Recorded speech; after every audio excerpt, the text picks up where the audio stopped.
Hello everyone, good morning. আজকে আমি তোমাদের সাথে শেয়ার করব সংসারের সমস্ত কাজকর্মকে সুন্দর করে গুছিয়ে রাখলে কিভাবে মানসিক শান্তি পাওয়া যায়।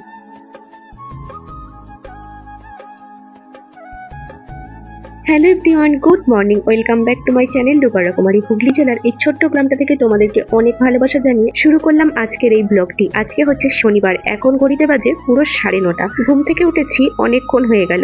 তারপরে ওই যে সকালবেলা আমার ফোনের যে সমস্ত কাজকর্ম থাকে সেগুলো কমপ্লিট না করে কিন্তু আমি সংসারের কাজে একদমই হাত দিতে পারি না। দেখো সেগুলোকে কমপ্লিট করে নিয়েছি, তারপর করতে লেগেছি হচ্ছে সংসারের কাজকর্ম। মানে আজকে যেহেতু শনিবার, আজকে হবে আমাদের নিরামিষ, সেই জন্য ঘর দর পরিষ্কার পরিচ্ছন্ন করে মুছে নিচ্ছি। আর তোমাদেরকে তো আগেই বলেছি আমি কিন্তু প্রতিদিন ঘর দোয়ার মুছি না, একদিন ছাড়া ছাড়া ঘর দোয়ার মুছি। তো সংসারের সমস্ত কাজকর্মগুলোকে একটা একটা করে গুছিয়ে করতে আমার তো বেশ ভালোই লাগে।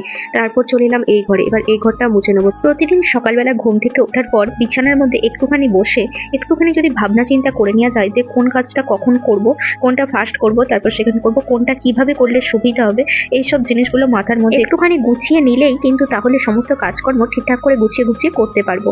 এই ঘরটা মোছা আমার কমপ্লিট হয়ে গেল। এবার চলে এসেছি বাইরে। বাইরে এসে দেখো আমাদের খাবার টেবিলটা আগে মুছে নিচ্ছি। এই টেবিলটা আমি খাবার দাবার রেখে দিই। টেবিলটা মুছে নেওয়ার পর এখানে বারান্দাটা মুছে নিচ্ছি। আর এখানে গাড়ি পেটি রয়েছে বলে বেশ সরু করে একটুখানি জায়গা রয়েছে, তো সেই জায়গাটা মুছে নিলাম। তারপরে চলে এসেছি দেখো একদম বাইরের বারান্দায়। তো এখানটা দাঁড়িয়ে আমি রান্না করি, যেহেতু এখানটা কিন্তু আমি প্রতিদিনই মুছি, তো আজকেও ভালো করে মুছে নিলাম। তারপরে দেখো এখানে সিঁড়িগুলোকে একটুখানি মুছে নেবো। সিঁড়িগুলো সকালবেলা একবার করে ধুয়ে দেওয়া হয় প্রতিদিন। ঘর দোয়ার মোছামুছি করতে করতে পেয়ে গেছে প্রচুর জোরে তেষ্টা। দেখো এখন আমি একটুখানি জল খেয়ে নিচ্ছি। আর যা পরিমাণে গরম পড়েছে বন্ধুরা, যে কোনো কাজ করার পরে এত পরিমাণে গলা শুকিয়ে যাচ্ছে কি বলবো তোমাদের। এখন কোনো খাবার দাবার খেতে ভালো লাগছে না, শুধু মনে হচ্ছে জানো জল খেয়ে থাকি সারাদিন। তো চলে এসেছি স্নান টান করে একেবারে। এখন তুলসী তলাটা একটুখানি জল দিয়ে ধুয়ে নিলাম ভালো করে। তারপরে দেখো পুজো করতে বসে গেছি। তো চলো পুজোটা আজকের করে নিই।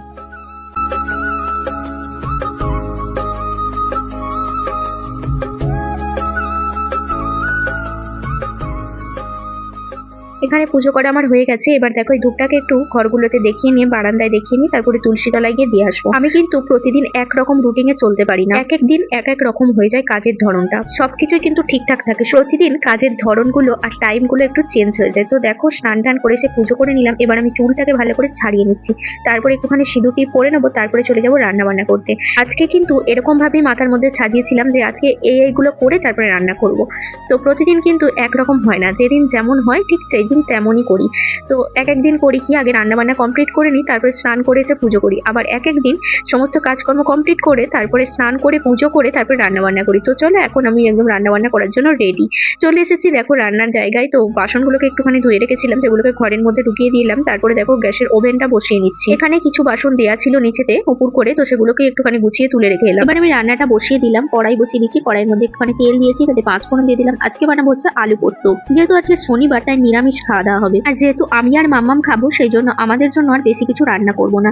নিরামিষ আলু পোস্ত করবো আর মুগের ডাল করবো টক দিয়ে, তার সাথে দিয়ে দেবো একটুখানি আলু ভাতে, কারণ মাম্মামটা আলু ভাতে খেতে খুব ভালোবাসে সেই জন্য। তো চলো এখন আমি পোস্তটাকে একটু বেটে নিই। সংসারের সমস্ত কাজগুলো যদি একটুখানি ভাবনা চিন্তা করে গুছিয়ে করা যায় তাহলে কিন্তু মানসিক শান্তিটা অনেকটা পরিমাণে পাওয়া যায়। পোস্তটা আমার বাটা হয়ে গেল, আর এদিকে তো আলু অলরেডি আমি ভেজে একটুখানি সিদ্ধ বসিয়ে দিয়েছি, আর তার সাথে ওদিকে ডালটাও আমি প্রেসার কুকারের মধ্যে দিয়ে দিলাম। তারপরে চলে এলাম একটুখানি ছাতুর শরবত বানাতে, কারণ সকাল থেকে আমি কিছু খাইনি, সেই চা বিস্কুট খেয়েছি সকালে। এখন বাজে পুরো 11টা, একটুখানি ছাতুর শরবত না খেলেই নয়, প্রচন্ড পরিমাণে খিদেও পাচ্ছে। আর ভাত মুড়ি তো একদমই খেতে ভালো লাগছে না। আমি জলখাবারে মুড়ি খাওয়া ছেড়ে দিয়েছি প্রায় বেশ কয়েকদিন হয়ে গেল। ভাতটা হলে যদিও দুখাবল খাই, মুড়িটা একদমই আমি খেতে পাচ্ছি না। সেই জন্য ছাতুটা নিয়ে এসেছি আর ছাতুর শরবত খাচ্ছি 1 গ্লাস করে, বেশ ভালো লাগছে খেতে। আর মামামকে গুলে দিলাম গ্লুকন্ডি, ও তো একদমই ছাতু খেতে চাইছে না। মামামকে অনেকটা আগেই জলখাবার খাইয়ে দিয়েছিলাম, ওকে জলখাবারে বানিয়ে দিয়েছিলাম ইএফপি, তো ওটাই খেয়েছে আজকে জলখাবারে। ছাতুর শরবতটা খেয়েই আবারও চলে এলাম রান্নার এদিকে। দেখো পোস্তর আলুটা প্রায় হয়েই গেছে। এবার আমি তার মধ্যে দিয়ে দিলাম একটুখানি কাশ্মীরি লঙ্কার গুঁড়ো, যাতে পোস্তটা একটু কালার হয় লাল লাল। তার সাথে দিয়ে দিলাম একটুখানি কাঁচা সর্ষের তেল। তো পোস্ত আমার প্রায় কমপ্লিট। দেখো একটুখানি মাখা মাখা টাইপের করেছি, কারণ টক ডালের সাথে একটুখানি মাখা মাখা টাইপের পোস্তটাই খুব ভালো লাগে। আবারও কড়াই পরিষ্কার করে তার মধ্যে একটুখানি তেল দিয়ে দিলাম, তার সাথে দিয়ে দিলাম কালো সর্ষে আর শুকনো লঙ্কা ফোড়ন। মুগের ডালটা ঢেলে দিলাম। এবার আমি তেঁতুলটাকে ভুলে একটুখানি রেডি করে নেবো। তারপরে তেঁতুলের ওই কাঁচটা দিয়ে দেবো ওই ডালের মধ্যে,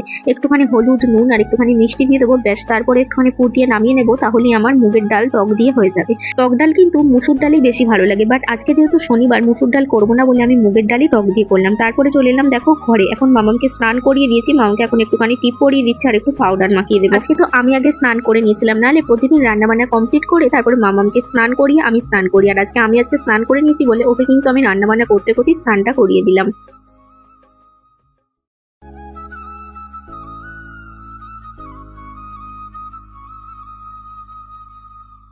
বাস্তব জিনিসটা বড্ড কঠিন, তাই বাস্তব জীবনে মানসিক শান্তিটাও কিন্তু বিশেষ বিশেষ প্রয়োজন। আমরা যদি কোনো কাজকর্মের মধ্যে মানসিক শান্তি যদি না পাই, তাহলে কিন্তু আমাদের সেই কাজকর্মগুলো করতেই কিন্তু একদম ভালো লাগে না। তো এই দেখো রান্না বান্না কমপ্লিট করে একটুখানি শুয়ে পড়েছি। ভাতটা বসিয়েছিলাম, ভাতটা প্রায় হয়েই গেছে, গ্যাসটা একটু অফ করে দিয়ে এসে শুয়ে পড়লাম। তারপর একটুখানি পরে গিয়ে ভাতটাকে উপর দিয়ে দেবো। চলো আজকে কি রান্না বান্না করলাম তোমাদের একবার রান্না বান্নার ফাইনাল লুকটা দেখিয়ে দিয়ে। দেখো এখানে বানিয়েছি ভাত প্রেসার কুকারে করে, আর তার সাথে বানিয়েছি আলু পোস্ত। আলু পোস্তটা কিন্তু দারুণ হয়েছে। আর তার সাথে বানিয়েছি মুগের ডাল টক দিয়ে। এই টকের ডালটাও কিন্তু হেভি লাগে খেতে, জানো তো। এই গরমকালের দিনে টক ডাল খাওয়া কিন্তু খুব ভালো। আর একটুখানি আলু ভাতে দিয়েছিলাম, সেই আলু ভাতেটা একদম মেখে রেডি করে রেখে দিয়েছি। চলো মামাকে এবার ভাত খাই দিই। মামামকে ভাত টাত খাই, আমি নিজে ভাত খেয়ে একটুখানি শুয়েছিলাম। শুয়ে একটুখানি রেস্ট নিয়ে ভাবলাম যে ভালো লাগছে না আজকে ঘুমোতে, তো চলো একটুখানি কাজ করা যাক। দেখো এখন আমি নিয়ে বসেছি হচ্ছে বছর দুয়েক আগেকার কিছু ব্লাউজ। সেই ব্লাউজগুলো একটুখানি আমি সেলাই খুলে নেবো, কারণ এইগুলো আর গায়ে হচ্ছে না একদমই। সেলাই খুলবো করে খোলা আর হয়ে ওঠেনি, তাই ব্লাউজগুলো আমি পরতেও পারি না কোথাও যাওয়ার আগে, সেই জন্য ব্লাউজগুলো চলো সেলাইগুলো খুলে নিই। হঠাৎ করে একটা ফোন বেজে উঠলো। ফোনটা গিয়ে রিসিভ করতেই বড়মশাই ওদিক থেকে বললো যে 340 টাকা নিয়ে একটুখানি বাইরে যাও, একজন তোমার জন্য ওয়েট করছে। আমি তো হতবাক, তো বাইরে গিয়ে দেখি এই যে ইনি ওয়েট করছিলেন। এটা হাতে নিয়ে আমি তো ভাবনা চিন্তায় পড়ে গেলাম, এটা কি হতে পারে। তারপরে এসে একটুখানি ঘুরিয়ে গাড়িয়ে নাড়িয়ে দেখলাম কি হতে পারে এটা। দেখার পরে ভাবলাম বড়মশাই আসুক, তারপরে এটাকে আনবক্স করবো। তো এই দেখো বড়মশাই ডিউটি থেকে চলে এসেছে, তো চলো ওকে এক গ্লাস আগে গ্লুকন্ডি গুলে দিই। সারাদিন রোদের মধ্যে খাটাখাটনি করতে হয়, প্রচন্ড পরিমাণে গরম বন্ধুরা, তাই এখন গ্লুকন্ডি, নুন চিনির জল এগুলো তো মাস্ট একদম। চলো ওর গ্লুকন্ডিটা খাওয়া হয়ে গেল, এবার আমি বসে পড়ি গিফটটা আনবক্সিং করতে। তো চলো আমি ওকে বললাম তুমি এটা কাটো না, ও বললো যে না তুমি কাটো, তোমার জন্য সারপ্রাইজ, তুমি কাটো। আমি কাটতে ভাবছি কি হতে পারে।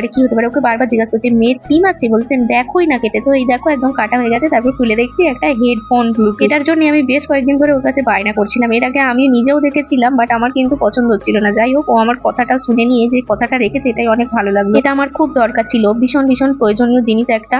আর ফোন নিয়ে কথা বলতে না খুব অসুবিধা হয়। এই হেডফোনটা পেয়ে আমি তো ভীষণ খুশি, আর তার সাথে সাথে বড়মশাই কিন্তু অনেকটাই খুশি হয়ে গেছে দেখছি।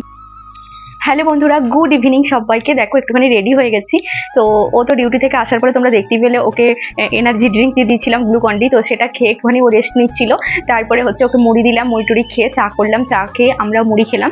খেয়ে দিয়ে সন্ধ্যা দিয়ে রেডি হয়ে গেলাম। তো চলো এখন যাবো হচ্ছে তারকেশ্বর।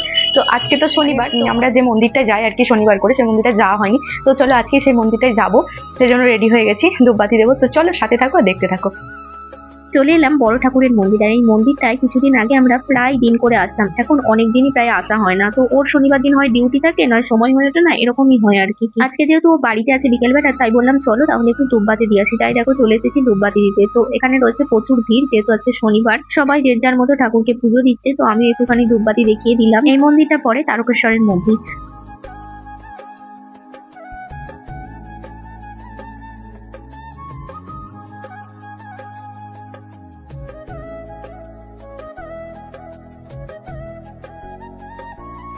ধূপবাতি দেখানো হয়ে গেল ঠাকুরকে। তো চলো এবার আমি ঠাকুরের কাছে গিয়ে একটুখানি ভালো করে প্রণাম করে নেবো। আর এখানে দেখো সবাই বসে কিন্তু, এখানে যারা পুজো দিতে এসেছে তারা কিন্তু বসে এখন অঞ্জলি দিচ্ছে।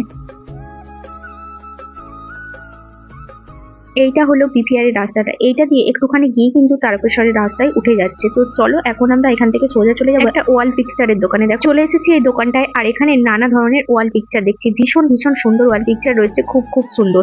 তো এইটা হচ্ছে আমাদের খুবই পছন্দ হচ্ছে, এটাই আমরা নিয়ে যাব। হ্যাঁ বন্ধুরা, এটা কিন্তু আমাদের ঘরের ওয়ালে লাগানোর জন্য নয়, এটা একজনকে গিফট দেওয়ার জন্য। কালকে রয়েছে আমাদের একটা বিয়ে বাড়ি, সেই বিয়ে বাড়িতে গিফট দেওয়ার জন্য এটা আমরা এখান থেকে নিয়ে নিলাম। এটাকে এবার সুন্দর করে বললাম প্যাক করে দিতে। তো চলো এটাকে প্যাক করে দিক, আর আমি তোমাদেরকে আরো সুন্দর একটুখানি পিকচার গুলো দেখাই। ভীষণ আমার তো খুব ভালো লেগেছে। আমি বর্মশাইকে বলেছি একটা আমার খুব পছন্দ হয়েছে, যাই হোক ওটা আমাদের ওয়ালে লাগাবো কিছুদিন পরে। ওটা দেখে এসেছি, ভীষণ সুন্দর লেগেছে। তোমাদেরকে দেখো দেখাচ্ছি কত সুন্দর এখানে পিকচার রয়েছে, ঠাকুরের রয়েছে, নানা রকম সিনারি রয়েছে। দারুণ। সংসারের সমস্ত কাজকর্ম ঠিক সময়ে কমপ্লিট করে তারপরে একটুখানি রেস্ট নিয়ে এরকম যদি কোথাও একটু বাইরে ঘুরে আসা যায়, তাহলে কিন্তু মনটা আরো ফ্রি হয়ে যায়, অনেকটা শান্তি লাগে। এই দেখো এই রাধাকৃষ্ণর ছবিটা আমার কিন্তু ভীষণ পছন্দ হয়েছে। তারপরে চলে এলাম একটা মাটির এইসব জিনিসপত্রের দোকানে। এখান থেকে মামামের জন্য নিয়ে নিচ্ছি হচ্ছে একটা ভান্ডার, কারণ ও অনেকদিন ধরেই বায়না করেছে যে ও খুচরো পয়সা জমাবে, সেই জন্য একটা ভান্ডার নিয়ে নিলাম। আর অনেকগুলি ভান্ডার দেখলাম, তার মধ্যে পেঁচাটাই ভালো লাগলো সব থেকে। পেঁচাটা কিন্তু দেখতে খুব সুন্দর। প্রথমে ব্যাংকটা নিচ্ছিল, ব্যাংকটা প্যাকিংও করে দিয়েছিল জানো। তারপরে পেঁচাটা দেখে এত পছন্দ হয়ে গেছে, ব্যাংকটা রেখে দিয়ে পেঁচাটাই নিলাম। পেঁচাটা বেশ খুব সুন্দর দেখতে লাগছে, সাজানো গোছানো দারুণ। এখানে আরো নানা ধরনের ভান্ডার রয়েছে, দেখো সব ভান্ডারগুলোর মধ্যে আমার কিন্তু পেঁচাটাই খুব পছন্দ হলো। তো চলো এখন এবার এগুলো নিয়ে বাড়ি যাওয়া যাক।